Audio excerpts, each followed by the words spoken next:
Hello Pisces, welcome to the soul escape, welcome to your weekly reading. तो देखते हैं इस वीक आपकी लाइफ में क्या होगा। और जब तक मैं इन कार्ड्स को शफल कर रही हूँ, I have a request for people जिन लोगों ने मुझसे पिछले या पिछले से पिछले वीक में रीडिंग ली थी, the free reading offer that was there.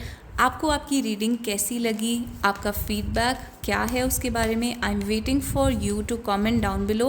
तो आप मुझे कमेंट्स में बता सकते हैं, इस वीडियो के नीचे कमेंट करके बता सकते हैं कि आपको वो रीडिंग कैसी लगी थी, आपका उसके बारे में क्या फीडबैक है। तो 3 कार्ड्स आपके सामने आ चुके हैं for this week. King of pentacles, amazing card, 2 of pentacles and the 5 of pentacles. तो यहाँ पर बहुत ही ज़्यादा मनी पे फोकस्ड वीक रहने वाला है आपका। लव रिलेशनशिप के बारे में मुझे ज़्यादा नहीं दिख रहा है इस वीक में। जो आपके पर्सन है वो भी मनी पे फोकस होने वाले हैं और आप खुद भी फाइनेंशियली इस वीक में करियर और जॉब पे फोकस करने वाले हैं। किंग ऑफ पेंटिकल्स बेसिकली आपके पर्सन, अगर आप मैन हैं तो ये आपको दिखाता है, वरना ये आपके पर्सन को दिखाता है। जो भी मैन है इस रिलेशनशिप में, they have very high ambition. Basically वो अपनी लाइफ में सक्सेसफुल होना चाहते हैं, बहुत ज़्यादा मनी अर्न करना चाहते हैं, फाइनेंशियली करियर वाइज बहुत कुछ गोल्स हैं उनके जो वो अचीव करना चाहते हैं। और इसको बैलेंस करना बहुत मुश्किल हो रहा है along with their other responsibilities. ये दूसरी रिस्पॉन्सिबिलिटीज़ उनकी फैमिली की हो सकती हैं, आपकी रिस्पॉन्सिबिलिटी इस रिलेशनशिप की, और लाइफ में और जो भी चीज़ें हैं उनको एक साथ हैंडल करना अलॉन्ग विद देयर एम्बिशन, ये बहुत ज़्यादा मुश्किल हो रहा है। ये आप भी हो सकते हैं, आपके पर्सन भी हो सकते हैं। तो it even if you are a woman, फिर भी ये आप हो सकते हैं, because this is showing your masculine energy, जिसमें आप जो है बहुत सारे काम, बहुत सारी रिस्पॉन्सिबिलिटी, फाइनेंशियल एक साथ हैंडल करना चाहते हैं और फाइनेंशियली बहुत ग्रो करना चाहते हैं। एंड इस टाइम पर फाइनेंशियल आपको कंस्ट्रेंट हो सकते हैं, यानी कि हो सकता है अभी आप जो है एक डिफ़िकल्ट टाइम से गुजर रहे हैं फाइनेंशियली।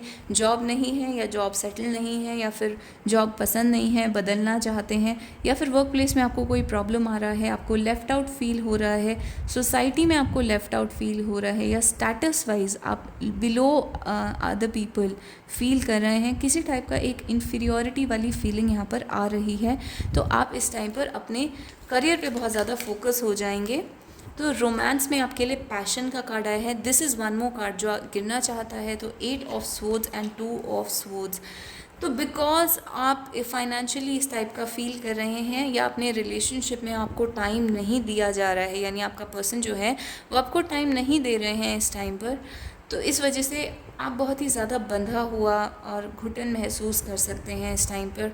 तो बेसिकली जो भी आपके रिलेशनशिप में या लाइफ में चल रहा है उसकी वजह से आपका दम घुट रहा है, इस टाइप की सिचुएशन बनी हुई है। तो थोड़ी सी डिफ़िकल्ट सिचुएशन आपकी बनी हुई है। We are going to take an advice and see कि आपको क्या करना चाहिए इस डिफ़िकल्ट सिचुएशन के बारे में। But first let me pull out Doreen Virtue cards. तो पैशन का कार्ड आपके लिए आया है। Allow your heart and soul to sing with joy, यानी कि आपको जो चीज़ इस टाइम खुशी देती है, फ़िलहाल उस पर फोकस करिए। एक हफ्ते के लिए अपनी इन प्रॉब्लम्स को झेलने का ये तरीका है कि आपको जो चीज़ खुशी देती है, जो भी आपका पैशन है, वो कोई पर्सन हो सकता है, लव हो सकता है, करियर, जॉब, हॉबी, जो भी चीज़ आपको पैशनेट फील करवाती है, अपने आप को उसमें डूबने दीजिए। उससे आपको बेटर फील होगा इमोशनली, आप एक डिप्रेस स्टेट में नहीं जाएंगे। Let's see what else do we have. Retreat. तो अभी ये टाइम है थोड़ा दुनिया से रिट्रीट करने का, दुनिया से थोड़ा पीछे हटने का। एक हफ्ते के लिए आप अपने शेल में चले जाइए, यानी कि अपने अंदर चले जाइए। लोगों से ज़्यादा इंटरेक्ट मत करिए, ज़्यादा डील मत करिए प्रॉब्लम्स के साथ। जो लोग आपको प्रॉब्लम क्रिएट करते हैं, आपकी लाइफ में प्रॉब्लम कॉज करते हैं, उनसे डील मत करिए। और एक हफ्ते के लिए एक मेडिटेशन जैसा होता है, एक अकेलेपन में, उसमें आप जाइए और उसमें आपको थोड़ा बेटर फील होगा, थोड़ा रिलीफ महसूस होगा। एंड पास्ट लाइफ रिलेशनशिप, तो जो अभी आपकी लाइफ में प्रॉब्लम चल रही है या जो भी पर्सन है, ये पास्ट लाइफ से आ रहे हैं। तो आप एक कार्मिक सिचुएशन से डील कर रहे हैं, ये आपकी पास्ट लाइफ से आ रही हैं। इसकी जो जड़ें हैं वो कहीं ना कहीं पास्ट लाइफ में जुड़ी हुई हैं, इसीलिए आप इतने घुटन महसूस कर रहे हैं। तो अगर आप इस पास्ट लाइफ रिलेशनशिप को सॉल्व करना चाहते हैं, तो उसके लिए सोल्यूशन ये है कि एक हफ्ते के लिए मेडिटेशन में रहिए, अपने अंदर ज़्यादा अंतर्मुखी होके, अंतर ध्यान होके ज़्यादा टाइम स्पेंड करिए, और जो चीज़ आपको पैशन फील करवाती है, खुशी देती है, उसको चेज़ करिए। एंड लेट्स सी अगर टैरो का कोई आपके लिए एडवाइस है कि आपको क्या करना चाहिए because of how you are feeling what is happening. तो हार्ट ब्रेक का कार्ड हमारे लिए आ गया है, 3 of swords. Yes, it could be a third party situation, या फिर एक बहुत बड़ा heart break, disappointment, discouragement, job से, करियर से, लाइफ से, लव से आप इस टाइम पर फील कर रहे हैं। That is true. But emperor card है, ये चीज़ आपको बहुत बड़ी स्टेबिलिटी और स्ट्रेंथ दे के जाने वाली है। So yes, this is what I was looking for. जो भी ये प्रॉब्लम आपकी लाइफ में है, जब आप इस प्रॉब्लम को निकाल के सॉल्व कर लेंगे, हील कर लेंगे अंदर से, तो आप एक बहुत ही एम्परर एनर्जी में, बहुत स्ट्रॉन्ग एनर्जी में आ जाएंगे। एम्परर एनर्जी होती है जो इंसान स्टेबल होता है, इमोशनली, मेंटली, फाइनेंशियली, लाइफ में, हर वे में स्टेबल होता है, स्ट्रॉन्ग होता है। तो सबसे पहले ये आपकी इमोशनल हीलिंग से स्टार्ट होता है। जब आप अपने अंदर की, जो आपके अंदर की फीलिंग्स हैं, इमोशंस हैं, आपके अंदर का सिस्टम है, उसको आप स्ट्रॉन्ग करेंगे तो बाहर वो दिखेगा in your night of pentacles. यानी कि आप फाइनेंशियली अपनी लाइफ में एक स्टेबिलिटी क्रिएट कर पाएंगे, एक डेली रूटीन, हैप्पीनेस क्रिएट कर पाएंगे। फाइनेंशियली आप बहुत ही अच्छा प्रोग्रेस कर पाएंगे and even your relationship is going to become stable जब आपके अंदर स्टेबिलिटी आएगी। एंड दूसरा मैसेज यहाँ पर यह है कि जो भी इस रिलेशनशिप में मैस्कुलिन एनर्जी में है इस टाइम पर, वो बहुत ही ज़्यादा, जैसे कि मैंने कहा, मनी पर फोकस्ड है, आप पर फोकस नहीं है, जिसकी वजह से आपका हार्ट ब्रेक हो रहा है। ये पर्सन जो है प्रैक्टिकल है, नॉट जस्ट मनी बट वो दूसरी चीज़ों पर फोकस्ड है। लाइफ की जो प्रैक्टिकल चीज़ें होती हैं, family, career, money, job, practical things, practical जो एक सोच होती है, उस टाइप की सोच है इन पर्सन की, जिसकी वजह से आपका हार्ट ब्रेक हो रहा है। तो आपको भी ये सिचुएशन समझनी पड़ेगी। अब थोड़ा सा रिट्रीट यानी कि दूर रहना पड़ेगा, हर किसी से थोड़ा सा दूर रहिए और अपने आप को अंदर से स्ट्रॉन्ग बनाने की कोशिश करिए इस वीक में, क्योंकि जो आपके पर्सन हैं वो डेफिनेटली यहाँ पर अपने आप को बहुत ही स्ट्रॉन्ग बना रहे हैं और आप पीछे रह जाएंगे उस चीज़ में if you don't make your self strong. तो आपको अपने आप को स्ट्रॉन्ग और स्टेबल बनाना है और अपने फाइनेंसेस पे फोकस करना है, अपनी करियर पे और अपनी स्टेबिलिटी, लाइफ की स्टेबिलिटी पे फोकस करना है। यूनिवर्स के आपके लिए क्या मैसेजेस हैं? तो currently being delivered from negative patterns, जैसे कि हमने कहा था कि ये पास्ट लाइफ रिलेशनशिप जो है, पास्ट लाइफ से आ रही हैं प्रॉब्लम्स, तो करंटली आप उनसे बाहर निकाले जा रहे हैं। बीइंग डिलीवर्ड का मतलब आपको उनसे निकाला जा रहा है। किससे निकाला जा रहा है? नेगेटिव पैटर्न से। तो जो नेगेटिव कर्मा बन चुके हैं, पिछले जन्म की वजह से बन चुके हैं, उनसे आपको बाहर निकाला जा रहा है। एंड फेयर, तो जो भी आपकी लाइफ में फेयरनेस है, जस्टिस है, वो चीज़ होगी। तो उस जस्टिस को क्रिएट करने के लिए ये जो हो रहा है ये बहुत ज़रूरी है। And one more message, courage, take a stand. So very similar, जैसे कि मैंने कहा, आपको स्टैंड लेना है, स्ट्रॉन्ग बनना है, करेज दिखाना है। एंड आपके पर्सन आपसे कह रहे हैं, I wish I could stick up for you. अगर आपके पर्सन ने आपके लिए स्टैंड नहीं लिया है तो वो कह रहे हैं कि दे विश कि काश उन्होंने आपके लिए स्टैंड लिया होता, उनमें इतना करेज होता कि वो आपके लिए स्टैंड ले पाते।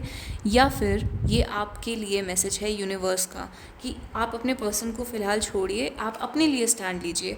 आप ये देखिए कि आप अपने साथ क्या कर रहे हैं, अपने आप को कैसे ट्रीट कर रहे हैं, और उसके लिए आपको थोड़ा टाइम अकेले रह के, 1 हफ्ते 2 हफ्ते अकेले टाइम स्पेंड करके अपने आप को स्ट्रॉन्ग बनाना पड़ेगा, करेज लेना पड़ेगा। And you have to take a stand for yourself and stick up for yourself, यानी अपने आप को मजबूत बनाना पड़ेगा। तो इस टाइम जैसे कि मैं देख रही हूँ, आप बहुत ही बिखरा हुआ फील कर रहे हैं। So you are broken. So this is your situation right now and I wish you the best of luck. Wait, I did not pull out the fish bowl.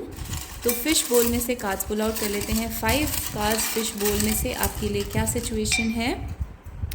Mention का कार्ड आया है, house, a castle of gold. यहाँ पर भी gold की बात हो रही है, मनी, फाइनेंसेस, घर, इनहेरिटेंस, फैमिली, ये चीज़ें ज़्यादा इंपॉर्टेंट हो चुकी हैं इंस्टेड ऑफ द लव। तो लव से ज़्यादा प्रैक्टिकल चीज़ें यहाँ पर इंपॉर्टेंट हो चुकी हैं। प्रेग्नेंट, आप प्रेग्नेंट हो सकते हैं, प्रेगनेंसी का वेट कर रहे हैं, तो ये बहुत अच्छा साइन है। You will become pregnant soon. And आपके पर्सन जो है वो एक तरीके से आपको एक बेबी की तरह देखते हैं, या फिर आप एक इनोसेंट हो सकते हैं। आप बहुत ही एज अ पर्सन बहुत सॉफ्ट हो सकते हैं। You like a baby, so you don't have to cry, you have to become very strong. Next card आपके लिए आया है सिडक्शन। तो आपकी जो भी इनोसेंस है वो आपके पर्सन को बहुत ही अट्रैक्टिव लगती है and your person is generally attracted towards you. यहाँ पे सिडक्शन है, अट्रैक्शन है, केमिस्ट्री है, फिजिकल इंटीमेसी है, तो वो सब एलिमेंट्स हैं definitely. There is an attraction. I am all that you want. तो एक तरीके से आपके पर्सन बहुत कॉन्फिडेंट भी फील कर रहे हैं कि they are feeling kind of arrogant. यहाँ पर आपके पर्सन को लग रहा है कि आपको उनकी बहुत ज़्यादा ज़रूरत है, तो उनके अंदर एक एरोगेंस आ रही है। आई am all that you want. तो उनको लग रहा है कि आपको बस वो चाहिए और उसके अलावा आपको किसी चीज़ से फ़र्क नहीं पड़ता। तो एक एरोगेंस दिख रही है यहाँ पर। क्वीन, तो this is for you if you are watching this as a divine feminine energy, चाहे आप मैन हैं या वुमन हैं। You have to be in this queen energy. आपको अपने अंदर की पावर रियलाइज़ करनी है, not just career wise, financially etcetera, but even attractiveness level में you can be very attractive because of the seduction card. हो सकता है आप अपने लुक्स को, अपने आप को, अपनी हर चीज़ को अंडर एस्टिमेट कर रहे हैं and you are actually a queen. You need to realize this energy. And one last card is audacity. तो करेज की तरह ऑडेसिटी का कार्ड बहुत सिमिलर है। आपको फाइट करना है। It says I am going out fighting, got octane in my veins, ये एक सॉन्ग है। सो इट्स लाइक आपको फाइट करना है। You have this bravery in your personality. आप बहुत ही ऑडेसिटी या करेज वाले इंसान हो सकते हैं। You need to fight for yourself. You need to be very strong and brave and take brave decisions in your life. तो जो भी आपकी ऑडेसिटी है वो चीज़ भी आपके पर्सन को बहुत अट्रैक्टिव लगती है। आपके अंदर की जो ब्रेवरी या करेज है या आप कितने स्ट्रॉन्ग हैं, वो चीज़ आपके पर्सन को बहुत ही ज़्यादा अट्रैक्टिव लगती है। तो ये आपकी ओवरऑल रीडिंग है Pisces. If you like it please hit like in comment and give me a heart and a star अगर आपको ये रीडिंग अच्छी लगी। Subscribe to the channel and at the same time I am waiting for your feedback. जिन लोगों ने मुझसे पिछले या पिछले से पिछले वीक रीडिंग ली थी, please tell me in the comments down below आपको वो रीडिंग कैसी लगी। I want your feedback. I will be waiting for it and I'll see you guys till then. Bye bye and take care, and don't forget to give me a heart and a star in the comment section अगर आपको ये reading अच्छी लगती है तो. So thank you so much. I'll see you guys later. Bye bye and take care.